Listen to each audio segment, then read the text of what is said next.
সাহাবীরা রে,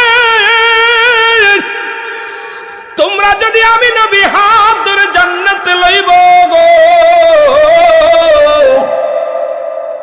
কে কে তোমরা আমার সাথে জান্নাতে যেতে চাও? সাহাবীরা বলে ইয়া রাসূলুল্লাহ, ইয়া হাবিবাল্লাহ, আমরা যেতে চাই আপনার সঙ্গে জান্নাতে। নবী বললেন তাহলে শোনো, আজ থেকে যে ব্যক্তি 5 ওয়াক্ত সালাত জামাতের সাথে সময় মতো আদায় করতে পারবে, আমি নবী তার হাত ধরে জান্নাতে নিয়ে যাব। জোরে বলেন মারহাবা। আল্লাহ নবী যখন বললেন, সাহাবীরা শুনে নাও, 5 ওয়াক্ত সালাত যে ব্যক্তি সময় মতো আদায় করতে পারবে, আল্লাহর নবী তার হাত ধরে জান্নাতে নিয়ে যাবে। জোরে আরেকবার বলা যাবে না মারহাবা? আর একটু জোরে বলেন আল্লাহু আকবার। নবীজির এক সাহাবীর নাম হলো আব্দুল্লাহ আনসারী। জোরে বলা যাবে না মারহাবা? সাহাবীটার নাম কি? আব্দুল্লাহ আনসারী। উনি বাড়ি গেলেন, ওনার বিবি ডাকতে বলে, স্বামী রে, আপনি নামাজ আদায় করে আসতে এত দেরি হলো কেন? নবীজির কথা বললেন। আব্দুল্লাহ আনসারী ডাকতে বলে, বিবি রে, আল্লাহর নবী গো, আল্লাহর নবী আজকে ওয়াজ করছে, যে ব্যক্তি সময় মতো ওক্তিও মতো নামাজ আদায় করতে পারবে, 5 ওয়াক্ত সালাত আদায় করতে পারবে, আল্লাহর নবী তার হাত ধরে জান্নাতে নিয়ে যাবে। জোরে বলা যাবে না মারহাবা? বিবি ডাকতে বলে, স্বামী, জীবনে আপনার কাছে খাবার চাই না, দামি কাপড় চাই না, পোশাক চাই না রে স্বামী, আপনি আমাকে একটু সুযোগ দিবেন, আমিও যেন সময় মতো 5 ওয়াক্ত সালাত আদায় করতে পারি। আপনি সালাত আদায় করে নবীর সঙ্গে জান্নাতে যাবেন গো, আপনি আমার জন্য দোয়া করবেন, একটু সুযোগ করে দিবেন, আমিও যেন 5 ওয়াক্ত সালাত আদায় করে রহমতের নবীর সঙ্গে জান্নাতে যেতে পারি। জোরে বলেন মারহাবা। নামাজ, এ আমার ভাইরা, আমার বন্ধুরা, আমার গভীর মনোযোগ।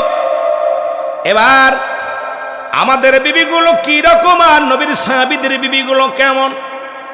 নবীজি নামাজের জন্য তাগিদ দিচ্ছে। আজকে মুসলমানের ছেলে হয়ে নামাজের দিকে আমাদের যত্ন নাই, নামাজ একেবারেই আমরা আদায় করি না।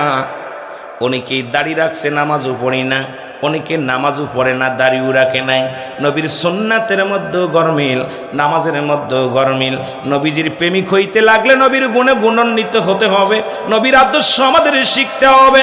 আল্লাহর গোলাম হইতে লাগলে আমার আল্লাহর দ্বীনের কাজ করা লাগবে। জোরে বলেন ঠিক কিনা? আর একটু জোরে বলেন ঠিক কিনা? এই আব্দুল্লাহ আনসারীর বিবি প্রতিদিন নবীজির পিছে আব্দুল্লাহ আনসারী নামাজ পড়ে গো। নবীজি বলেন, ও আমার সাহাবীরা রে, আমি আব্দুল্লাহ আনসারীর জামাতে আসতে দেখি, কিন্তু নামাজ শেষ করে তাকে দেখতে পাই না, কারণটা কি? সাহাবীরা বলে, ইয়া রাসূলুল্লাহ, ইয়া হাবিবাল্লাহ, হয়তো সে দুনিয়ার কাজে ব্যস্ত হয়ে গেছে, নয়তো দুনিয়ার প্রেমে ধরেছে। নবীজি বলছে, বাল হুয়া খেলাফ, এই দুনিয়াটা পচা দুর্গন্ধ মরি, মানুষের চরিত্র হলো কুকুরের চরিত্র। কুকুর যেমন মরি পাইলে খুশি হয়, সে জামানার মানুষ শুধু সম্পদ পাইলে খুশি হবে। সুদের মধ্যে, ঘুষের মধ্যে যেভাবে জড়িত হয়ে গেছে, এখন আমার দেশের প্রতিটা 90% বাড়ির মধ্যে ঘুষ, 90% বাড়ির মধ্যে সুদ, 90% বাড়ির মধ্যে জিনা ব্যভিচার, অন্যায় জুলুম চলে। জোরে জোরে বলেন ঠিক কিনা? 90% বাড়িতে জিনা, ব্যভিচার, সুদ, ঘুষ, বেনামাজি, চগলখোর, এগুলো ভরে গেছে। জোরে বলেন ঠিক কিনা? আমার ভাইরা, আমার বন্ধুরা, আমার গভীর মনোযোগ। আমি যে কথাগুলো বলি একটু দিলের কান্ডা লাগায় শোনা নাও। নবীজি বললেন, আমি নিজেই যাব, দেখি, খবর নিয়ে দেখি। আল্লাহর নবী চলে গেলেন আব্দুল্লাহ আনসারীর বাড়ি। সালাম দে, আসসালামু আলাইকুম ইয়া আহলাল বাইত। ঘরের মধ্যে কসনি, ভিতর থেকে কোনো আওয়াজ আসে না। নবীজি একবার নাই, দুবার নাই, 3-3বার সালাম দিলেন আব্দুল্লাহ আনসারীর ঘরের মধ্যে, কোনো সালামের জবাব আসলেন না। আল্লাহর নবীজি ফিরে আসলেন, পিছন থেকে আব্দুল্লাহ আনসারী সালাম দে, ওয়ালাইকুম আসসালাম। ইয়া রাহমাতাল লিল আলামিন, ওয়ালাইকুম আসসালাম। ইয়া রাসূলুল্লাহ, ওয়ালাইকুম আসসালাম। ইয়া হাবিবাল্লাহ। জোরে জোরে চিল্লায় বলা যাবেন আলহামদুলিল্লাহ। এ আমার ভাইয়েরা, আমার বন্ধুরা, আমার গভীর মনোযোগ। আল্লাহর নবী ডাকতে বলেন, আব্দুল্লাহ আনসারী রে, আমি 3 বার সালাম দিলাম, তুমি 3 বারের উত্তরই দিলা। তার মানে বুঝতে বাকি নাই, তুমি 3 বারই সালামের জবাব, 3 বারই সালাম শুনেছিলে। বলি ইয়া রাসূলুল্লাহ, ইয়া হাবিবাল্লাহ, আপনার সালাম আমার কানে আছে, আমি উত্তর দিতে পারি নাই। নবী বলেন, কেন তুমি উত্তর দিলে না? বলে, কেন আমি উত্তর দিই নাই এটার জবাব আমি আপনাকে দিতে পারবো না। যদি দয়া করে আমার বাসায় আরেকবার আমার বাড়িতে যাইতেন বলতে পারতাম। নবী বলে, চলো যাই।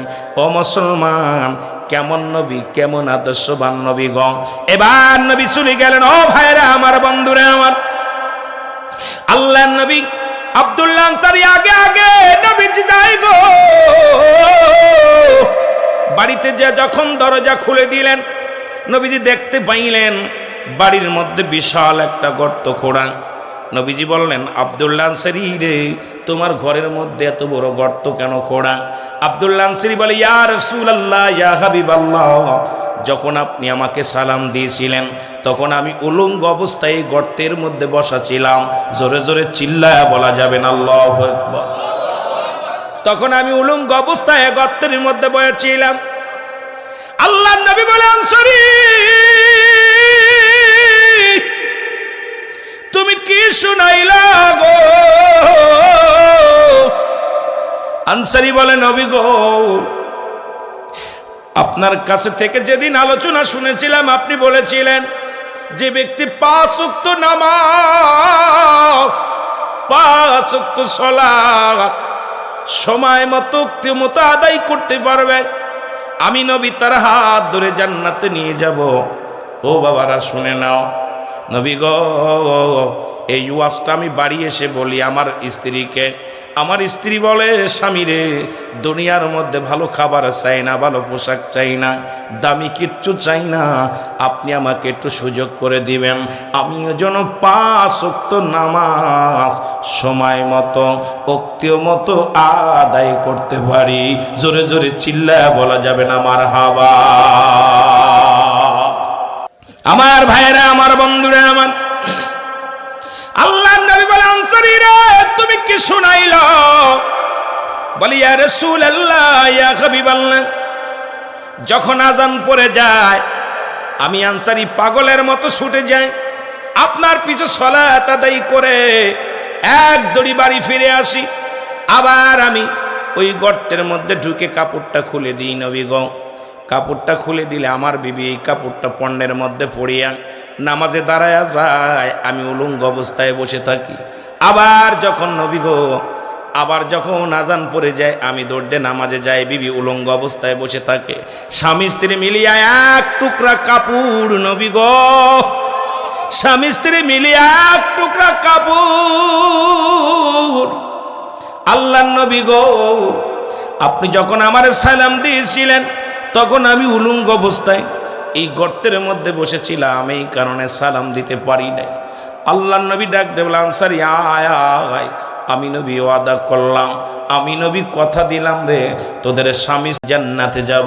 জোরে জোরে চিল্লায় বলা যাবে না মারহাবা। এ দুনিয়ার মুসলমান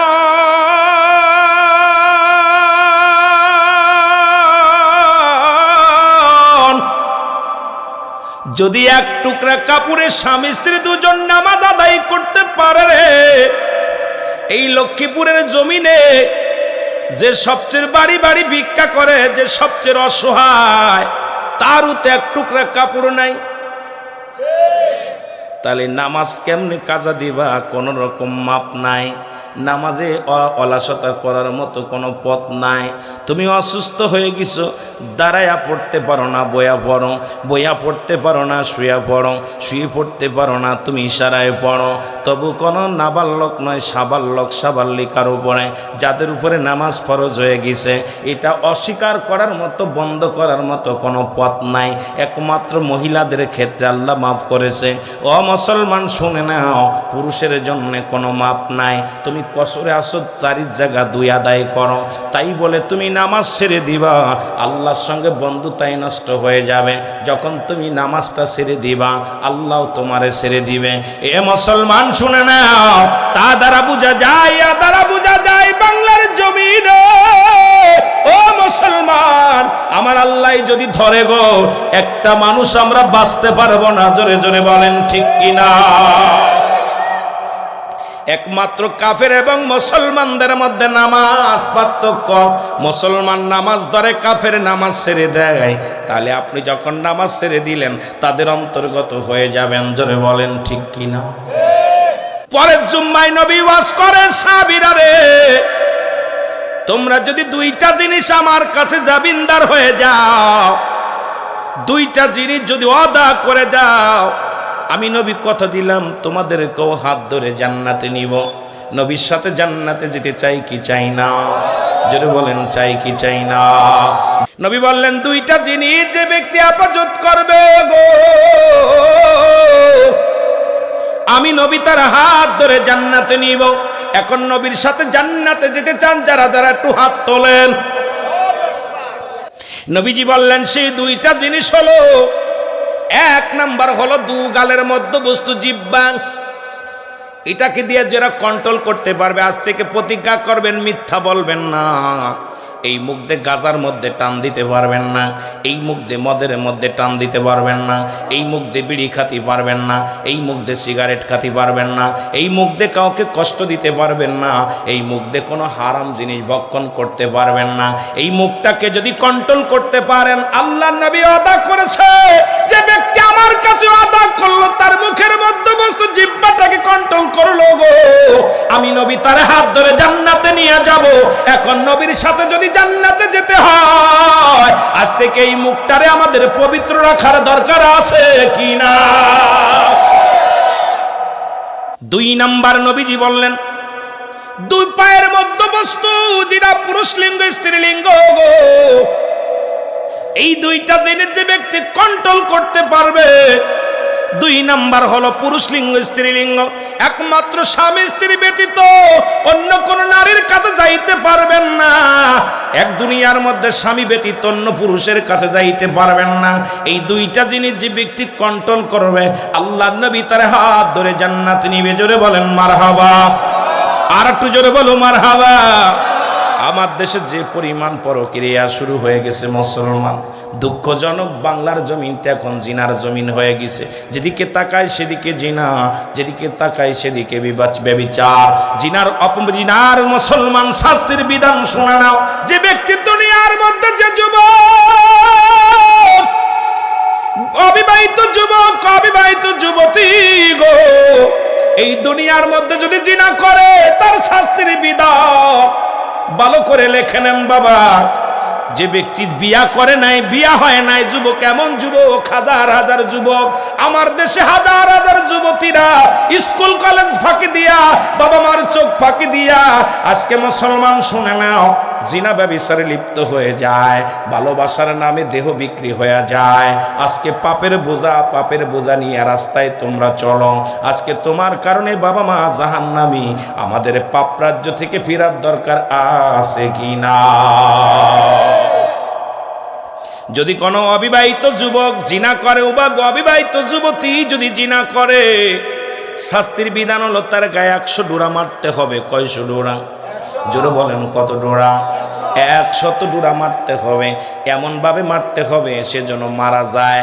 যদি মারা যায়, মারা গেলে মুসলমান শোনে নাও, এরপরে যখন মারা যাবে তাকে গোসল করাবে, কাফন পরাবে, তার জানাজা পড়াইবে, তাকে দাফন করা লাগবে, যেহেতু সে অবিবাহিত ছিল। যদি অবিবাহিত নারী পুরুষ তারা দাফন পাবে, কাফন পাবে, তারা জানাজাও পাবে। মুসলমান শুনে নাও, বাকি যে বেতের আঘাতগুলো থাকবে এটা তার কবর উপর আঘাত করতে হবে। ও আমার ভাইরা, আমার বন্ধুরা আমার, শুনে নাও এ ভাইরা আমার, বন্ধুরা আমার, এইরকম একটা বিচার যদি আপনাদের এই কোথায় মুসলমান এই জমিনের মধ্যে হতো, কই মুসলমানদের কান্দে লাগা শোনো, লক্ষ্মীপুরের জমিনে যদি একটা বিচার করা হতো, আমার দেশের যুবক যুবতী জিনাবা বিচার করা বন্ধ হয়ে যেত। জোরে জোরে বলেন ঠিক কিনা? সিং 22-এর জমিনে যদি একটা বিচার করা হতো, আমার বিশ্বাস যুবক যুবতী আর পার্কে যে ঢেউ খেত না, ওই হোটেল উঠতো না। আপনার মেয়ে আমার ছেলে জিনাবা বিচারে লিপ্ত হয়ে গেছে। একটা বিচার, যেহেতু বাংলাদেশ মুসলিম কান্ট্রি, মুসলিম দেশ, যেখানে 90% মুসলমান, 93% মুসলমান, সেই দেশের মধ্যে এত জিনা ব্যভিচার শুরু হয়ে গেছে। এখান থেকে ফেরার জন্য কঠোর পদক্ষেপ নেওয়ার দরকার আছে কিনা? আরো জোরে বলেন, আছে কিনা? আমার ভাইয়েরা, আমার বন্ধুরা আমার, গভীর মনোযোগ। যদি কোনো বিবাহিত পুরুষ জিনা করে, বিবাহিত পুরুষ যদি জিনা করে, বিবাহিত নারী যদি জিনা করেন, ভালো করে শোনেন, দিলের কান্ডা লাগা শুনে নেন। এই জিনার বিধান নবীজি বলে গেছেন, আল্লাহর কোরআন থেকে নবীজি ঘোষণা করেছেন। সেই ঘটনা হলো আপনাদের জানতে হবে, ঘোষণাগুলো শুনতে হবে। যদি কোনো বিবাহিত নারী, বিবাহিত পুরুষ, আমার দেশে এখন পরক্রিয়া দেখা যায়, স্বামী থাকে বিদেশে, স্ত্রী অন্য পুরুষের হাত ধরে আসক্ত হয়ে গেছে, নিজের দেহটাকে বিলিয়ে দেয়, অন্য পুরুষের বিছনায় চলে যায়। মুসলমান শুনে নাও, আবার অন্য পুরুষ ভাইয়েরা আমানত নষ্ট করো, আজকে সমাজ জাতি সব নষ্ট হয়ে যায়। এর জন্য দায়ী তোমরা থাকবা। এদের জন্য আমার আল্লাহ একটা নয়, দুটি নয়, 7-7টা জাহান্নাম প্রস্তুতি করে রাখছে। আল্লাহ বলেন,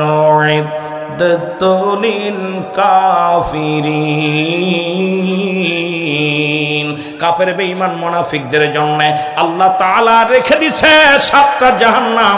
আয় আয়, এই দুনিয়ায় 40 বছর 50 বছরের জিন্দেগি রং তামাশায় কাটাইতেছো গো, এই রঙের জীবন থাকবে না, ডঙ্গের জীবন থাকবে না।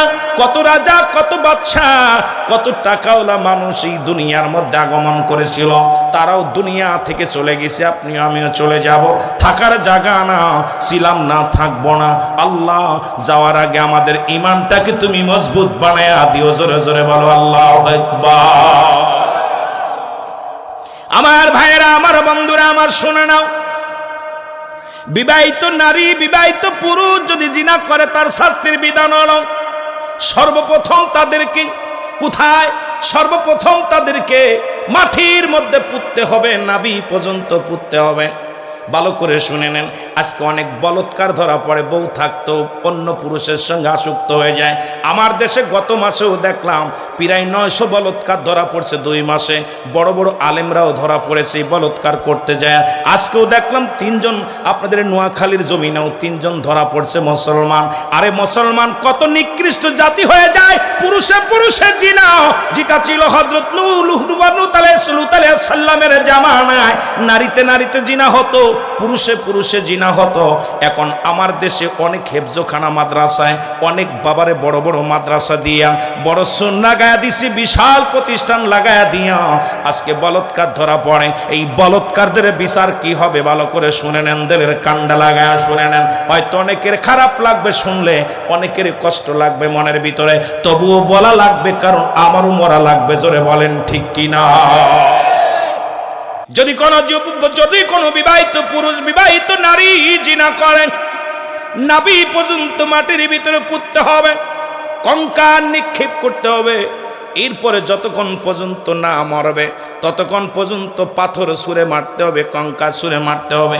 যখন নিশ্চিত হয়ে যাবেন মারা গেছে তখন তাকে তুলতে হবে, মাটি খুঁড়ে তুলতে হবে। তোলা পর তাকে কি করতে হবে? কোনো বিবাহিত নারী, বিবাহিত পুরুষ কোনো জানাজা পাবে না, বিবাহিত নারী, বিবাহিত পুরুষ কোনো কাফন পাবে না, বিবাহিত নারী, বিবাহিত পুরুষ কোনো দাফন পাবে না।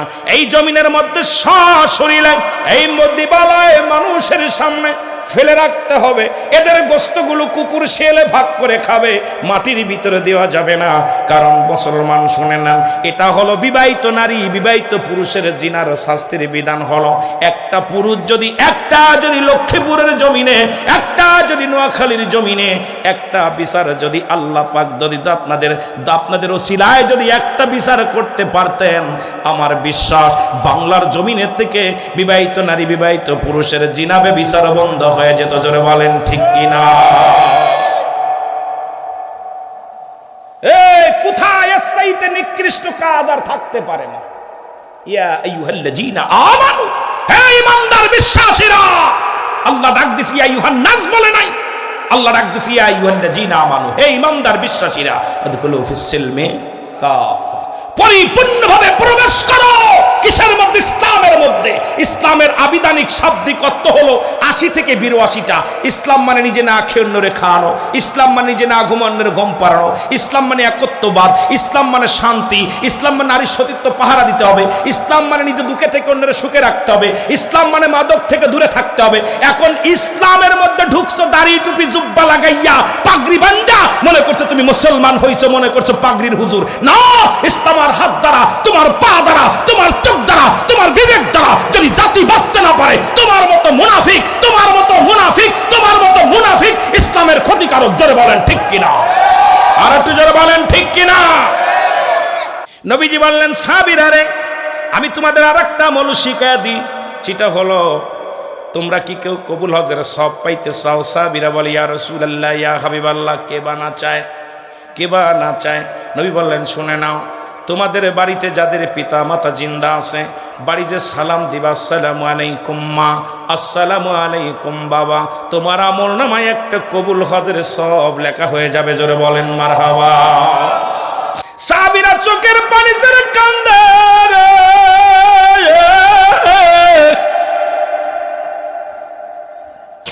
নবী ডাকে, কিছু সাহাবীরা উঠে উঠে ওখান থেকে আড়ালে যা কান্দে।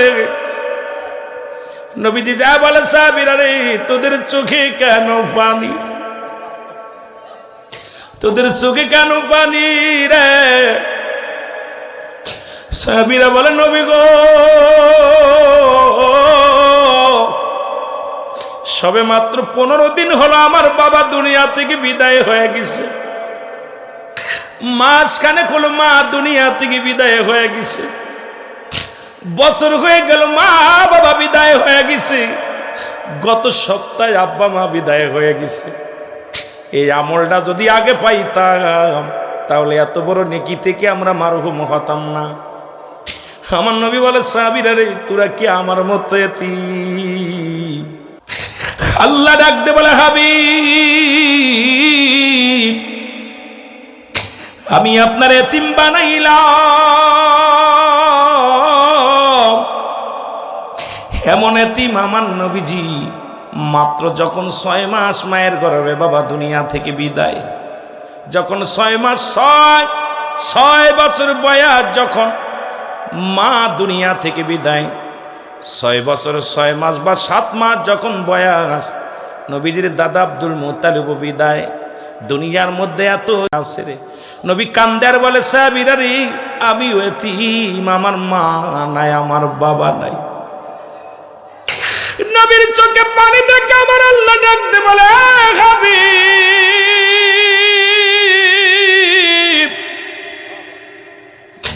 আপনার চোখে পানি, আপনার চোখে পানি গো নবী। আমার নবী ডাকতে বলে, আল্লাহ রাব্বুল আমিন ডাকতে বলে, জিবরিল যাও আবার হাবিবরে জানায়, যাদের মা নাই, যাদের বাবা নাই, তাদের জন্য আমি আল্লাহ দোয়া শিখিয়ে দিলাম, রব্বির হামহুমা কামা রব্বায়ানি সগীরা, রব্বির হামহুমা কামা। শুধু জান্নাতের বাগানে নিয়ত করে আসার কারণে গো, বাড়ি থেকে নিয়ত করেছেন জান্নাতের বাগানে যাবেন, প্রতিটা কদমে কদমে আপনার জিন্দেগির সগীরা গুনাহগুলো মাপ, এখন আপনারা শুধু সগীরা গুনাহ করেন নাই, পদে পদে করেছেন কবিরা গুনাহ। নামাজ ছেড়ে দেয়া কবিরা গুনাহ, মিথ্যা বলা কবিরা গুনাহ, বেগানা মহিলার সঙ্গে দেখা দেয়া কবিরা গুনাহ, বেগানা পুরুষের সঙ্গে দেখা দেয়া কবিরা গুনাহ।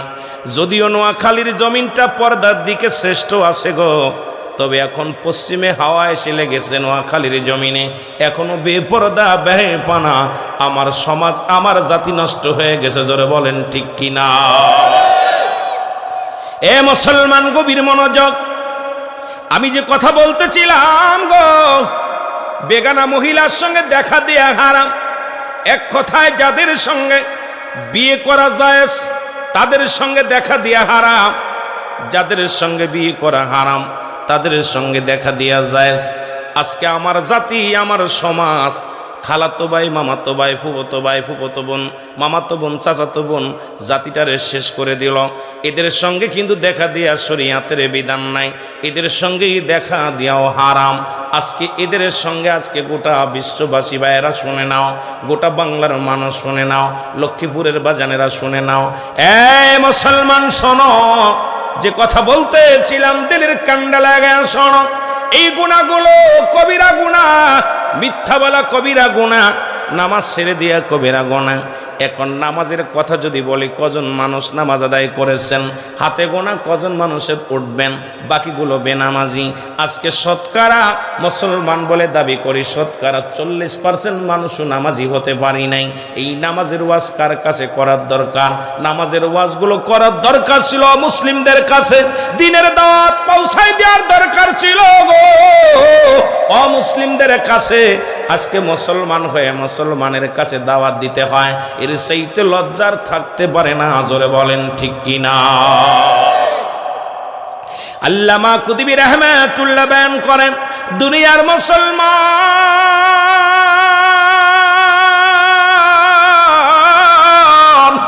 বান্দা যখন জাহান্নামের কথা মনে করে, রিয়াজুল জান্নাহ বেহেশতের বাগানে এসে যখন জাহান্নামের কথা মনে করে, কবরের কথা মনে করিয়া, জাহান্নামের ভয় করিয়া যখন কোনো বান্দা খাস তওবা করে, তওবা করে আল্লাহ বলে ডাক দেয়, আমার আল্লাহ ওই বান্দার দরিয়া দরিয়া গুনাহগুলো মাফ করে দেয়। জোরে বলেন মারহাবা। আর একটু জোরে বলেন আল্লাহ যাবেন, আল্লাহু আকবার। পৃথিবীর মধ্যে আর কোনো নবী আইব না, পৃথিবীর মধ্যে নবীদের দরজা বন্ধ, কিন্তু তওবার দরজা খোলা। কিয়ামত পর্যন্ত তওবার দরজা খোলা থাকবে রে মুসলমান। সুতরাং বেশি বেশি তওবা করো। ইমানদারের জন্য দুনিয়া নয়, ইমানদারদের জন্য হলো দুনিয়া একটা জাহান্নাম, আর দুনিয়া হলো একমাত্র বেঈমান মুনাফিকদের জন্য, জাহান্নামীদের জন্য।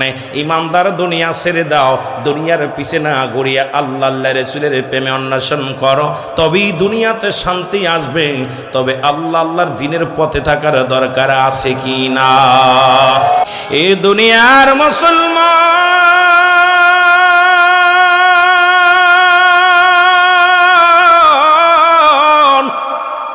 এই দুনিয়ার মধ্যে আসার একটা সিরিয়াল আছে গো,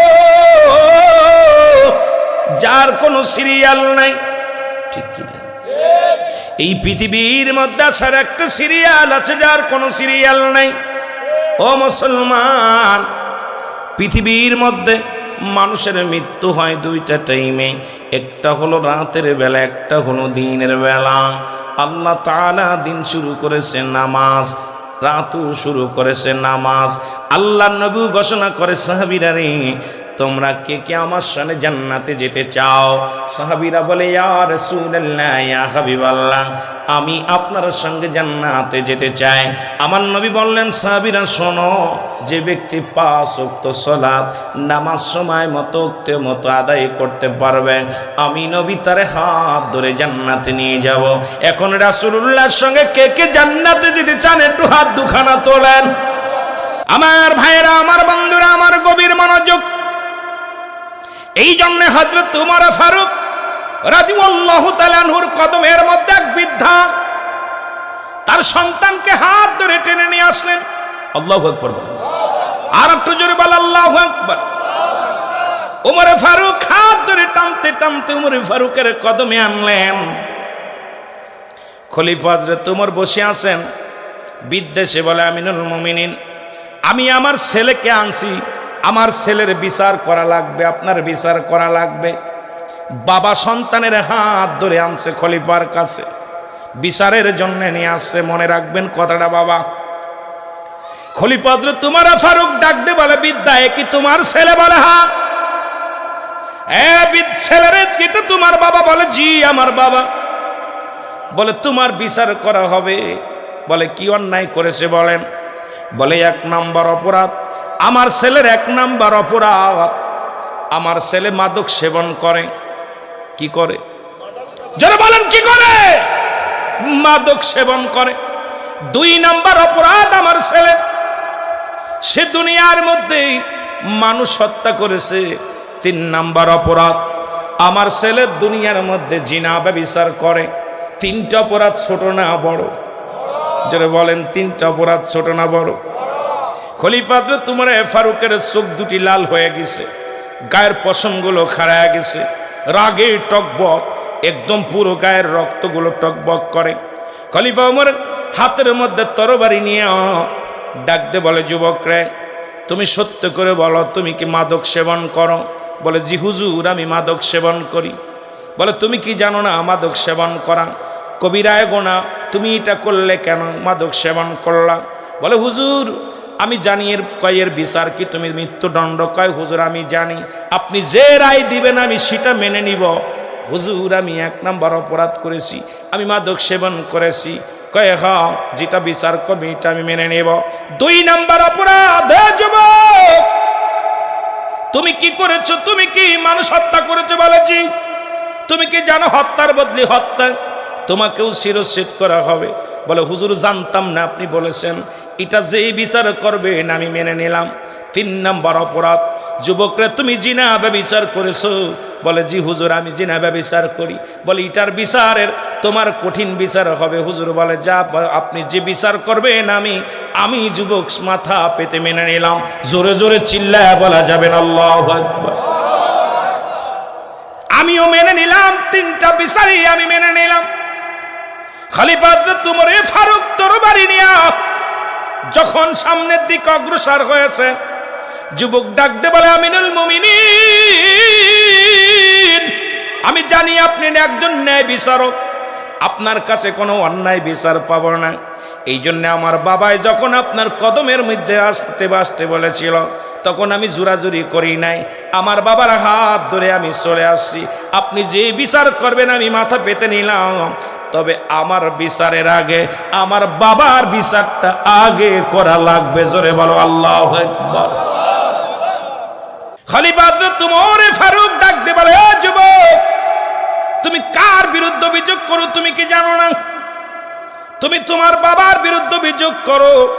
বলে হুজুর আমি আমার বাবার বিরুদ্ধে অভিযোগ করি। বলে কি অপরাধ?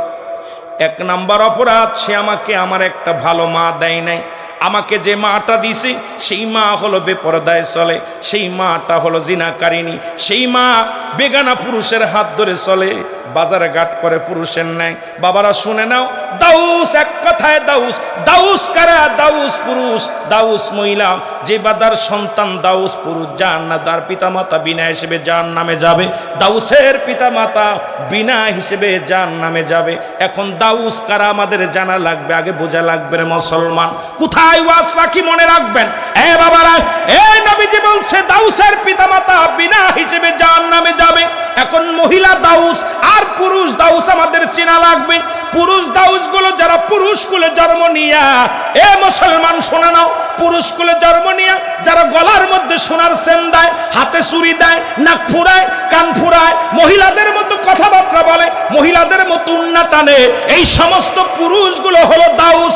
এক কথায় পুরুষ কুলে জন্ম নিয়ে যারা মহিলা হতে চায় এরা হলো দাউস। এই দাউসের পিতা মাতা বিনা হিসেবে যাবে জাহান্নামে।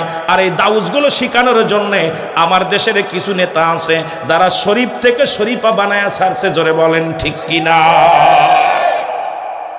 বলে খলিফা হযরত ওমর ফারুক রাদিয়াল্লাহু তাআলা আনহু ডাক দিয়ে বলেন, যুবক রে তুমি কি বলতে চাও? বলে হুজুর 1 নম্বর অপরাধ আমার বাবার, সে আমাকে একটা ভালো মা দেয় নাই। আমার মা জিনাকারী, আমার মা বেগানা পুরুষের সঙ্গে চলাফেরা করে, বাজারঘাট করে পুরুষের নয়। সুতরাং প্রাথমিক বিদ্যালয় হলো মায়ের কল। আজকে যে সমস্ত যুবকরা বিয়ে করিস নাই, তোদের পায়ে ধরে বলে যায়, তোদের হাতে ধরে বলে যায়, যদিও আজকে মাহফিলে যুবকগুলো নাই, কারণ যুবকগুলোর কপাল খুলে নাই, কারণ আজকে আমার দেশে বেকার, কারণ দুয়াও দরকার, দাও দরকার। এই যুবকগুলো যদি গানের প্যান্ডেল হতো, পাগলের মতো ছুটে আসতো, কিন্তু জান্নাতের বাগানে বড় অভাব। আরে কপাল পুরা যুবকরা শোন, বুড়া হয়ে মরবি এমন কোনো গ্যারান্টি দিতে পারবো না, কারণ দেখা যায় দাদার কাঁধে সন্ন্যাতির লাশ, বাবার কাঁধে সন্তানের লাশ।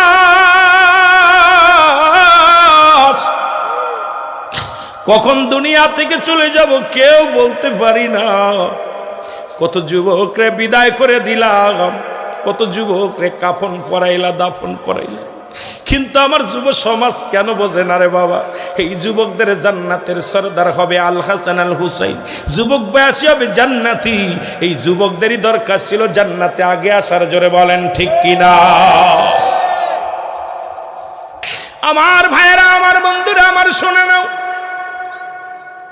আমি যুবকদের বলে যাই, প্রয়োজন হলে একজন ভ্যান চালকের মেয়ে বিয়ে কর, রিক্সা চালকের মেয়ে বিয়ে কর, একটা কালো মেয়ে বিয়ে কর।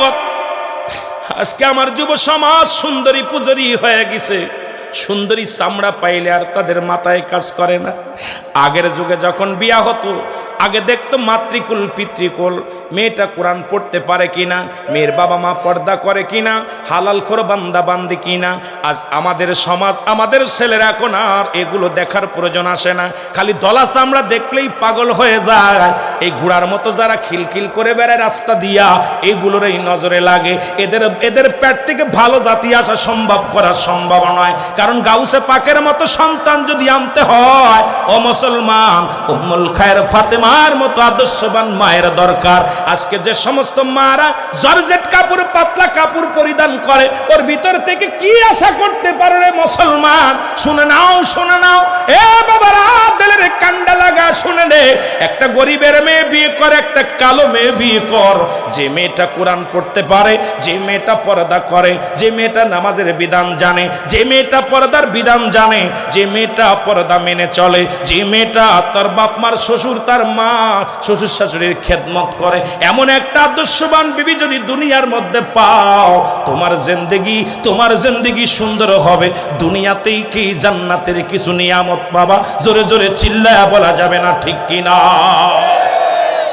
আবার আমার মাদেরও বলে যাই, মারা শোনো, ও আমার মা, তোদের যে কত দাম। বাংলাদেশের জাতীয় পাখির নাম দোয়েল। দোয়েল যদি জানতো তার নিজের মর্যাদা, জীবনেও সে ময়লার উপরে পড়তো না। কিন্তু মাদের কত দাম যদি মারা জানতো। ও মা, তুমি আলেমদের মা, তুমি হাফেজ সাহেবের মা, তুমি কারি সাহেবের মা, তুমি ইমাম সাহেবের মা, তুমি আল্লাহর নবীর মা, তুমি আল্লাহর ওলিদের মা।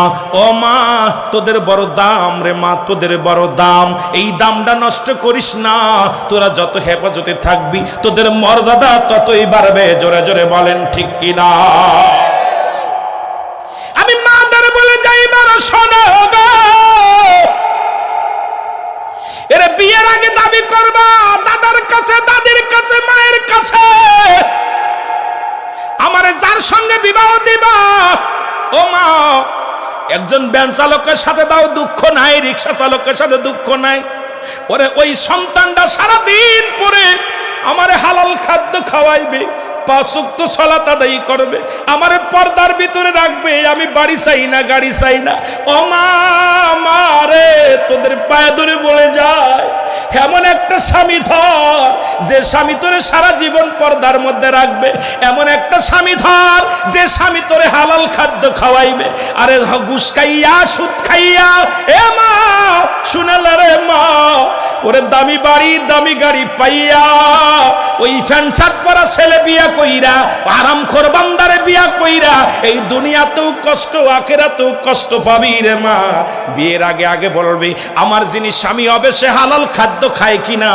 আজকে তোরা চাকরি করে, তুমি 20,000 টাকা তোর বেতন, আমার একটা শাড়ি দাও 25,000 টাকার, এই আর 5,000 টাকা কোথায় পাইলা? একবার যদি তুমি খবর নাও, তোমার তোমার স্বামী জীবনেও হারামখোর হবে না রে মা, জোরে জোরে চিল্লায় বলা যাবে না ঠিক কি না?